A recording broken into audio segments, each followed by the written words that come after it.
Cheers. Cheers. Cheers. Hey, I do have my mug out of focus. Hey, I'm consistent. Out of focus mug. Yeah, listen, we're the ones, I got it back far enough that I can do it. There's a whole thing here, when you bring the third guy, you got to explain things, Yeah. I get nervous when I'm in the presence of such all-stars. Guess who had the first song by a Canadian rock group to simultaneously top both the U.S. and Canadian charts? That's not a question. That's a statement. Boy.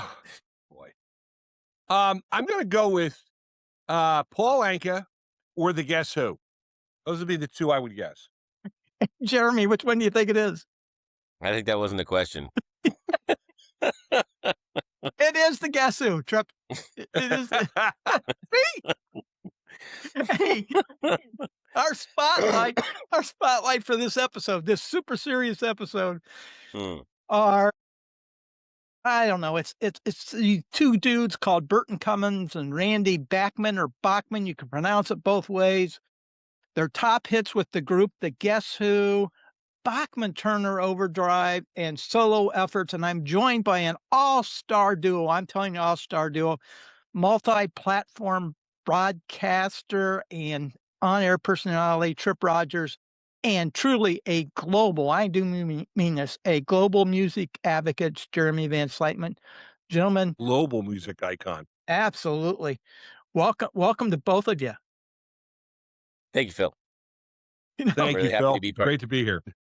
This episode, we're going to take a little bit of a different approach. We're going to pay respect to Jeremy because he's hailing from the Great White North. Of course, we're talking Canada. This episode's got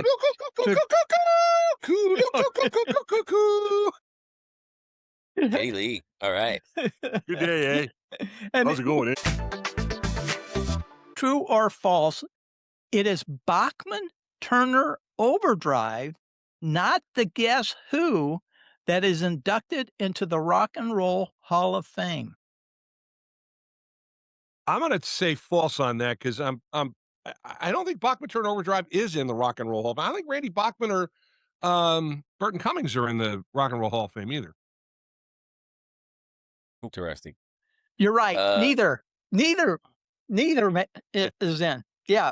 In fact, I was waiting for the Canadian opinion on that. I thought I was right on that though, but Yeah, Jeremy, I was thinking probably neither, but I wasn't. I was hesitating because I thought, really, the Guess Who? Come on, they've been around forever, And well, there you go. Every year you get a list of those who are not in the Rock and Roll Hall of Fame, and the Guess Who gets in there. Not so much Bachman-Turner Overdrive, I don't think, but the Guess Who definitely gets a question mark. But the other part of it is, if you look at the Guess Who and you look at their history, remember Bachman left the group shortly after they had their biggest hit, and the Guess Who struggled in the rest of the 70s, so it was very short-lived. And then, of course, Burton Cummings went out on his own. Now, of course, Randy and Burton are touring as the Guess Who after a lot of legal maneuverings. Yeah, that was huge news for us. The fact that, like John Fogerty getting the rights to his music again after 50 years or whatever it was, or more, I don't know. For us as Canadians, that was huge news that the Guess Who actually have the rights to their own music again and can use that name, So yeah, that's big news. So why do I think this challenge is going to be something involving the Guess Who? Pretty good guess. Maybe it's a good time for us to lead into what the challenge is. Burton Cummings and Randy Bachman collectively and individually had 18 top 5 hits on the Canadian RPM charts, including their signature song, American Woman. They were the leaders of the 1960s group, the Guess Who. There were some spin-offs, an incredible group Randy Bachman headed up called Bachman-Turner Overdrive. They both went off on their solo careers and both had charting hits. Now, Tripp, and viewers, Jeremy and I are challenging you to name 9 more of their top 5 songs, 7 of which, by the way, 7 were number ones. So, Tripp, fire away. Okay, well, first off, let's cover the Bachman-Turner Overdrive #1 song was "You Ain't Seen Nothing Yet." I'm pretty sure that was number 1. That was number 1 in the United States, number 1 in Canada. That is correct. Burton Cummings had a big hit in 1977 with "Stand Tall." Stand Tall. I remember that song. That came out, man. yeah, that came out on his solo effort. I think it was his first solo album. I may be wrong. Yeah. Oh, yeah. 76, Yeah. right? Good stuff. "Share the Land" comes to mind right off the bat. It did. It peaked at number 2. And Jeremy, do you remember the song Bus Rider? That was a big hit up in Canada. That was the B-side. Well, there you go. I guess you do. The answer I mean, is since the 80s, we've had CanCon, Canadian content rules here. And, for years, as we were growing the music industry to basically be able to handle that, the Guess Who, Anne Murray, Murray McLaughlin, Gordon Lightfoot, Joni Mitchell, that was, Paul Anka. 20% of our. Sorry? Paul Anka. Paul Anka, yeah. Paul Anka. Right. Well, so well, what I was going to say, Jeremy, is CanCon was one of the reasons why a lot of Canadian artists got broken in the United States, because there was a radio station in Windsor, Ontario, which and Detroit, Windsor, Ontario, CKLW, because I used to listen to that when I was at college. It boomed over the Midwest, and that was one of the reasons why a lot of Canadian artists got broken. And it was an amazing time, because again, I was listening in the mid '70s. You had Gordon Lightfoot, you had Burton Cummings, you had Bachman-Turner Overdrive, and Gordon Lightfoot, Anne Murray, as you mentioned. We had these Canadian art, and that was one of the reasons why they kind of broke here in America. And of course, we have to mention the godmother of a lot of the Canadian artists and a lot of the music that was broken in that area, Rosalie Tremblay, who belongs in the Rock and Roll Hall of Fame. It was her year that really did it. Oh, okay. and Yeah, I mean, and what's funny, I'm going to see Rush on August 7th here in Toronto, and despite everything you just said about how CanCon helped these people get on the air, Rush wasn't on the air for another, 10 years after that, and which is amazing because they're, in my opinion, top of the pops for Canadian bands. But the Tragically Hip, we have to mention as well. Kind of random. It's just, if you don't mention if you're mentioning Canadian music and you don't say the Tragically Hip, which is known as the Canadian band, respected only more by possibly Gordon Lightfoot. That's about it. Well, we're going to dig a little bit more into the CKLW a little bit later in this episode's Trip. So I'm glad that you kind of threw that up as our teaser. If you've got 3 of the 9 I was looking for, Clap for the Wolfman. clap for the Wolfman. Wolfman. He's going to make your record shine or something like that. Is that the one? And I have and for the B-side, I have got a story about that song. The story behind that song. I got that for the B-side. But is Clap for the Wolfman on the list? Yep. Yes, indeed it is. I think it was 30 years ago that Wolfman Jack passed away. Perhaps the most iconic DJ of all time. One of, definitely. Okay, you got 4. Yes. Okay. Bachman-Turner Overdrive, Let It Ride. Let It Ride peaked at number 3. Ride. Won't you let it ride? Thank you very much.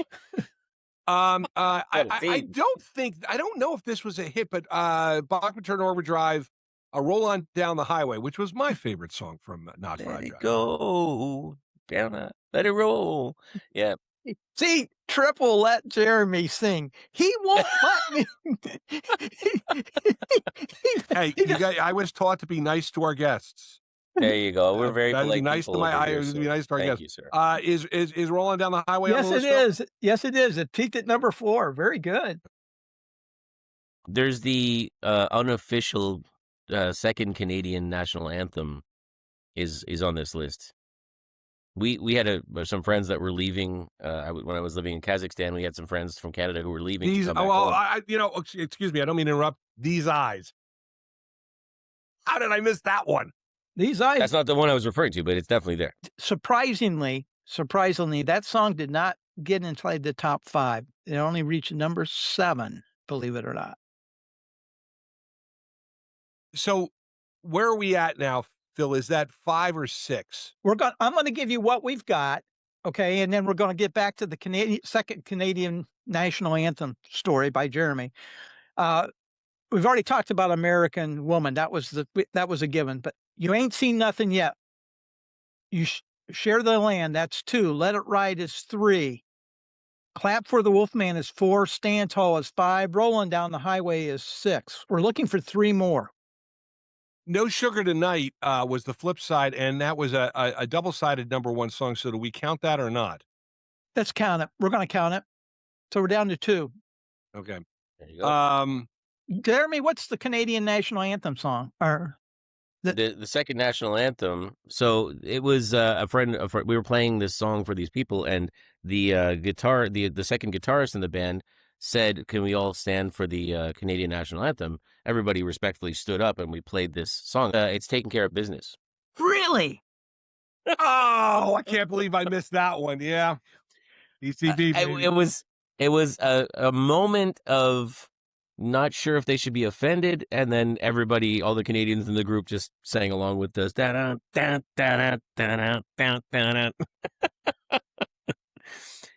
of business, my friend. Well, when I was baby. When I was in college, I was part of a cult called Fifth Floor Kim. And that song, we changed the lyrics. It was a theme song of the Fifth Floor Kim cult. So, okay, we're down to 1. I need 1 more. ECB. I later hit for then they were known as BTO. They were not known as Bachman-Turner Overdrive. Hey You. Hey You. That was a number 1 song. Absolutely. Yeah. All right. So we got the full amount that we need. I'm going to go through all of them real quick. The first one did not include Burton Cummings. That was back in 1965. Shaken All Over. That was the Guess Who's very first hit. And that's where they got the name, the Guess Who, because the record label didn't know what to call them. They came out with a single, so they put Guess Who with a question mark. Yeah. And that's how they got their name. Laughing was also a number 1. No Time was a number 1. Oh, what a great song. A song I never really liked, and I've seen Burton Cummings twice. Albert Flasher. Why that's a number 1 song? I don't know. Okay, you got me on that one. I'm not sure about that. Yeah, it's a legitimate number 1 in Canada, but I never got it. Rain Dance. I don't think it was released here. I mean, you know what I'm going to do after we're done with this? I'm going to look that up to see if it was ever released here, because I don't think it was. I have to tell you, when I saw that name, I was like, "Oh, which one's that?" And then when I heard the song, I went, "Oh, that one." But I didn't remember that was called Albert Flasher. I mean, just so it was a hit, but that was, for me, didn't speak to me. I think it'd be better if it was Albert, Flasher, not tied into some lights that he saw on a radio station. I mean, let's boy. Fred Garvin. Albert the Streaker. No, that's all okay, right. let's keep going. We're going to keep right on rolling. Rain Dance. Oh, what a great hook in that song. Won't you do the rain dance? I got and the drums. Now Phil's going to disappear into the ether. Well, you can't really see this. I can't get it in focus, but I got the Best of the Guess Who album when I was a teenager, and it was part of my 6-pack at night. I'd put that album on along with the best of Tommy James and the Shondells and Creedence Clearwater Revival. You'd stack them and let them drop down on the record player, right? Yeah, okay, there you go. Yeah, drive my parents nuts. Tossin' and Turnin' was a song also back from 1965. It was the cover of Bobby Lewis's 1961. I listened to that version, by the way, in preparation for this episode. It's a pretty good version, actually. Let's see. We got Let It Ride, we already talked about. I got to go down through my notes here. Hey Ho, What You Do to Me. I had no What do you idea. got? It was one of their early ones. You got me. As the Expressions, right? It was Chad Allen and the Expressions. Yes, it would be Yeah. Chad Allen. Yeah, you're right. Good point. Then I've got these songs here are the last two within the top 5. Hang On to Your Life and Guns, Guns, Guns. Wow. Okay. Let me take a look just outside of the top 10 if there's any others there. There's a great solo effort by Burton Cummings called Break It to Them Gently. That's a great song. Hand Me Down World. Oh, don't be there you me, go. no hand me down world. Right. Yeah. Yeah. And I've got one already. And then we've already talked about These Eyes. Those are the hit songs. That's the A side challenge for this episode. Let's get into the B side if we can. Jeremy, you got any other comments off of what we I just covered? didn't want to let Fine State of Affairs go unmentioned here, which is such a great song. It's it's very Burton Cummings. I think he always had that sort of softer side tied up, for this whole group. But Fine State of Affairs, I just wanted to mention it was in there. Well, going back to what I was talking about earlier, a song I heard on CKLW, which I love. I still play it on WTRS. I Will Play a Rhapsody. That was from Burton Cummings' second album. Yeah. And it was a minor hit, but one of the things that kind of helped Burton, Anne Murray, Paul Anka, Gordon Lightfoot was in the mid 70s. You had the top 40, top 40, top 40, I guess is a good way to put it, popular music. It went to a softer side. So you had the softer artists who, and again, if you listen to the charts, you get into the 1980s, and there is a huge adult contemporary push, especially in the first part of the decade, until you had that CHR resurgence with MTV, and all the bands from over in England had a second English invasion. And it also played into the singer-songwriter mode, which we had in the 70s. Sure, we had Dan Hill, we had Gino Vanelli, who, Dan Hill just for his voice, but Gino Vanelli because all the women were in love with him and all the guys wanted to be him, kind of thing. Oh, Gino Vanelli had I Just Want to Stop and Living Inside Myself. That was, and it was funny because he changed record companies and went to Arista for that second round. I mentioned that because in the news recently, Clive Davis passed away. And Clive Davis was very good with picking artists and songs and getting them played, and that was one of them too. There's the line in that song, which is one of the most Canadian lines. Remember that night we shared in Montreal, or something like that. Yeah.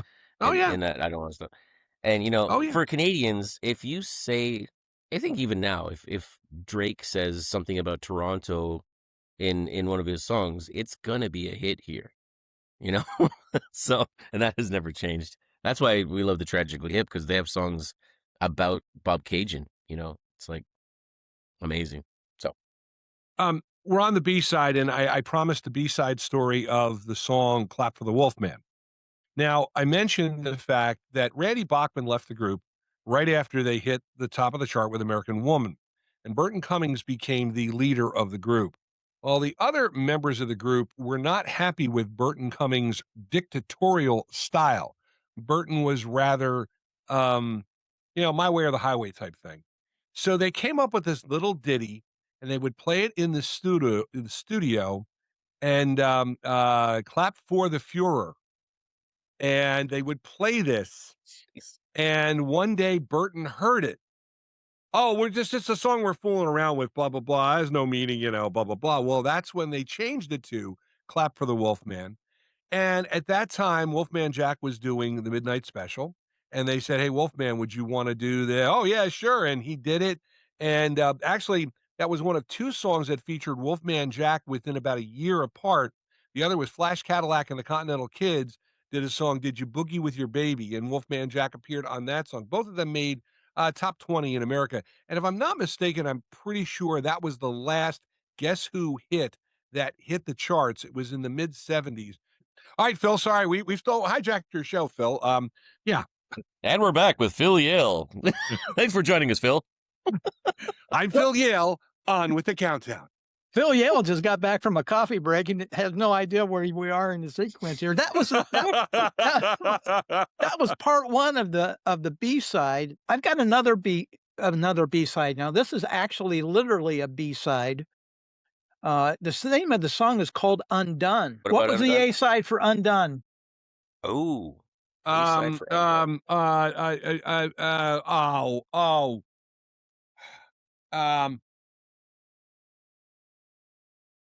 might have to even cut this thing. I don't have my notes for what the A-side is for Undone. Is it Laughing? Ha ha ha ha ha ha. Yeah, I was going to say Laughing or No Time. One of the two. Okay, well, we have Laughing on the. It's Laughing. It's Laughing. It's Laughing? I just found it yet. Yeah, I thought so. You know, why am I even on this show, Jeremy? Seriously. We got to give some. What's the line in the song? Was there a hiring requirement of some sort? Oh, yeah. We got to give the ladies something to look at, Phil. Phil, your name's in the title, so that's why you are included in this show. Branding, my friend. Listen, some shows you're just kind of there as a sidelight. You know, listen, we can't all be Johnny Carson. Some of us have to be Ed McMahon. Is there over 70 quota that we have to somehow meet? Yeah, okay, I qualified. All right. By the way, that song as on its own actually peaked at number 21 back in 1969. That's my ill-fated attempt at a B-side. Now we're going to go the Insider segment. We talked about it a little bit earlier. It has to do with CKLW. Now, with Jeremy joining us, he grew up, I think, outside of Toronto. Do I have that right, Jeremy? That's correct. Pickering, Ontario. And he's a little... Jeremy looks really young. He is a little bit younger than us, but not as young as you think that he looks. Tripp and I grew up in Toronto. He grew up in Toronto, and that was CHUM, CHUM territory. Oh, geez. I mean, which one? Are you talking CHUM AM or CHUM FM? I'm that old. CHUM AM at the time had the longest top 40 CHR chart in history. Started in 1957, went all the way to 1986 when they went to the format change on the AM station. And I say this, you know, you say, how does Tripp know so much? Because one of my music yearbooks, and I keep getting their charts, so one of my music yearbooks, I used the CHUM chart, and I talked about some of the famous alumni from there, Rick Moranis of SCTV. We mentioned that before. John Roberts from who was on CBS News and CNN. J.D. Roberts, who actually tried out as Triumph's support guitarist for one of their first tours. Okay. J.D. Roberts, yeah. Okay. I didn't know that. Jeremy, you can help me on this. Was it big because I know Toronto, did they get a lot of spillover into Buffalo? Because it's, you know, right in that area. Did they get a lot of listenership in Buffalo, or was it primarily a Canadian station? I really don't know if Buffalo was listening to CHUM. I do know that at a certain point in my younger years, when I was first started listening to music, there was a big debate about whether you listened to CHUM or 680 CFTR hit radio. And CFTR, I mean, I don't know a comparison would be it's Pepsi and Coca-Cola for us, you know? So CFTR was hitting all the newest hits and stuff like that, and CHUM had the breadth. So some of would say, well, CFTR is kind of like bubblegum, you know? I do know that part. So whether or not Buffalo was listening, I know we were watching Buffalo News here. Irv Weinstein, where's the next fire in Tonawanda? That was always our question. All right. So Phil, I'm assuming you want to take this to CKLW, or let me do it right. CKLW. CKLW. That's what Tripp and I grew up on a bit. That's one of the stations. Tripp also grew up on WABC, I believe. But CKLW was a monster of 50,000 plus watt. I say plus because it really was technically 50,000 watts, but they did some things to make the signal go at night. At night, it could reach 28 states. At night, sometimes they could actually hear it all the way over in the UK. Just a tremendous powerhouse as far as their range goes.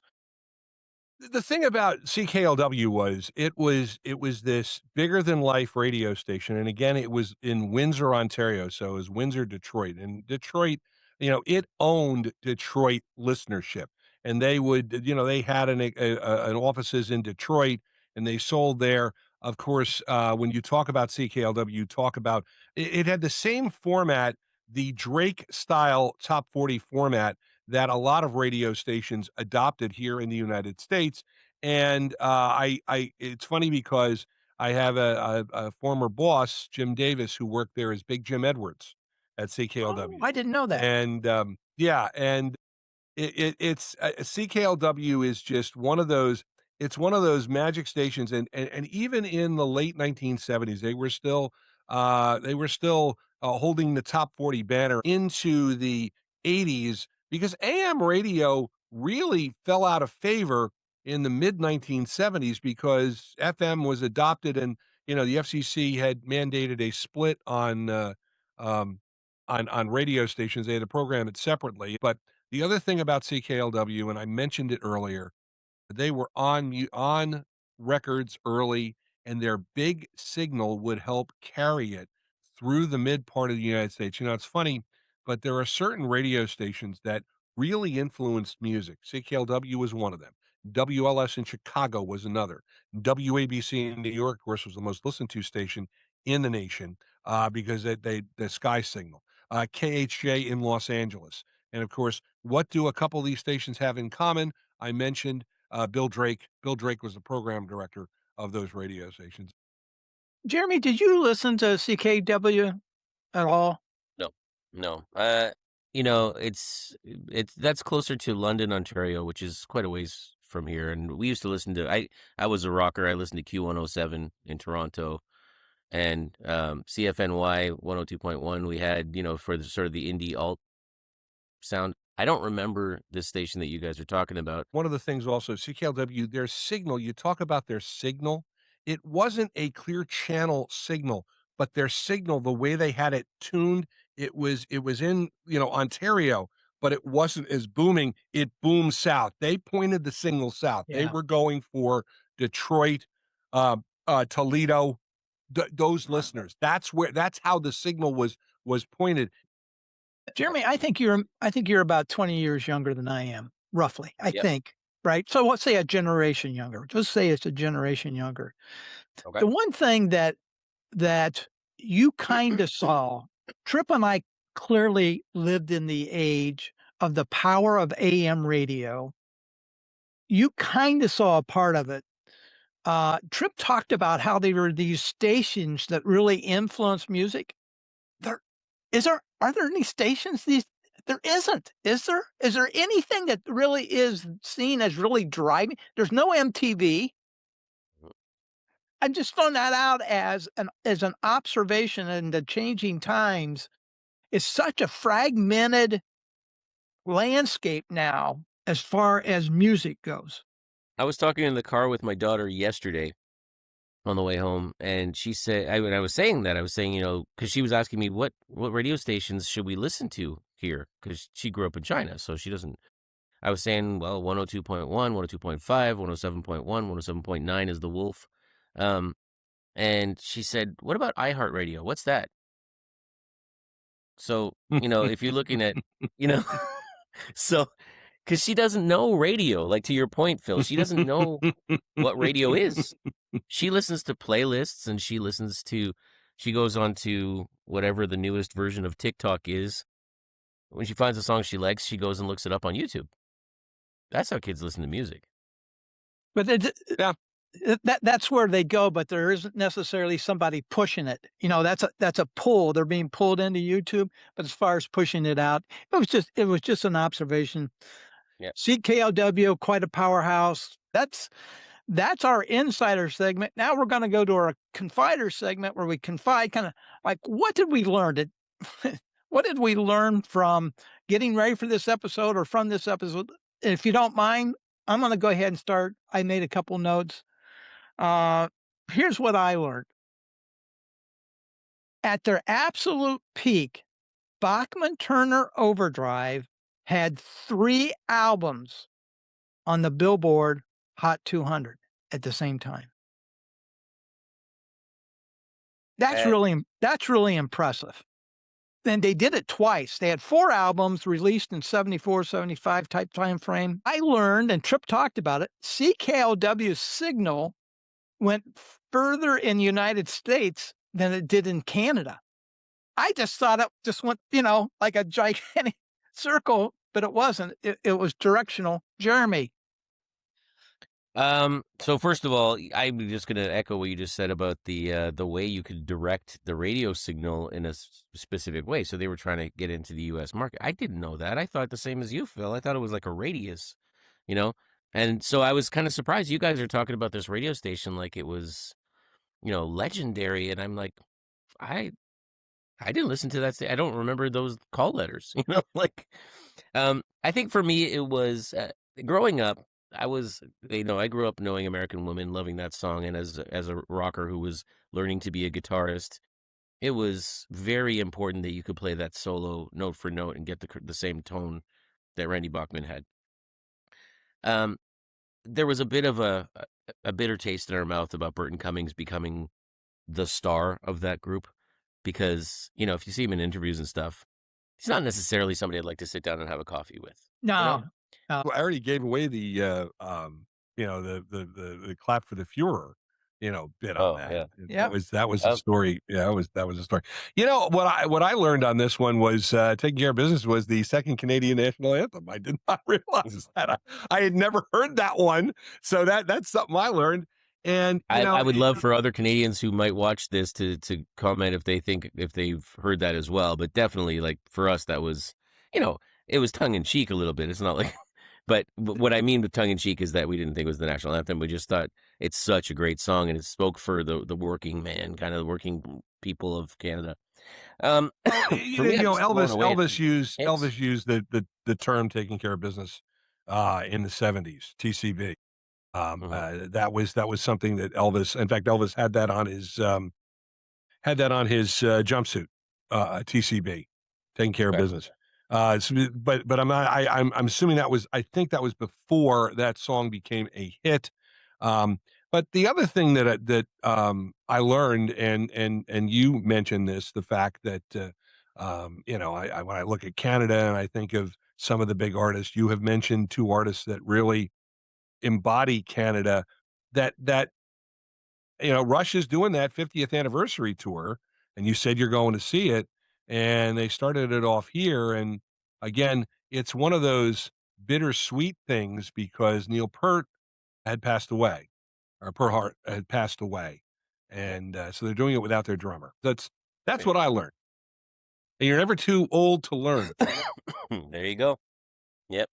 Jeremy, you got anything else you want to add to that segment? No, I think just, it can't be understated. We've talked about the influence of the Guess Who overall, and I mean, they're a name that is just absolutely synonymous with Canadian music for all of these years.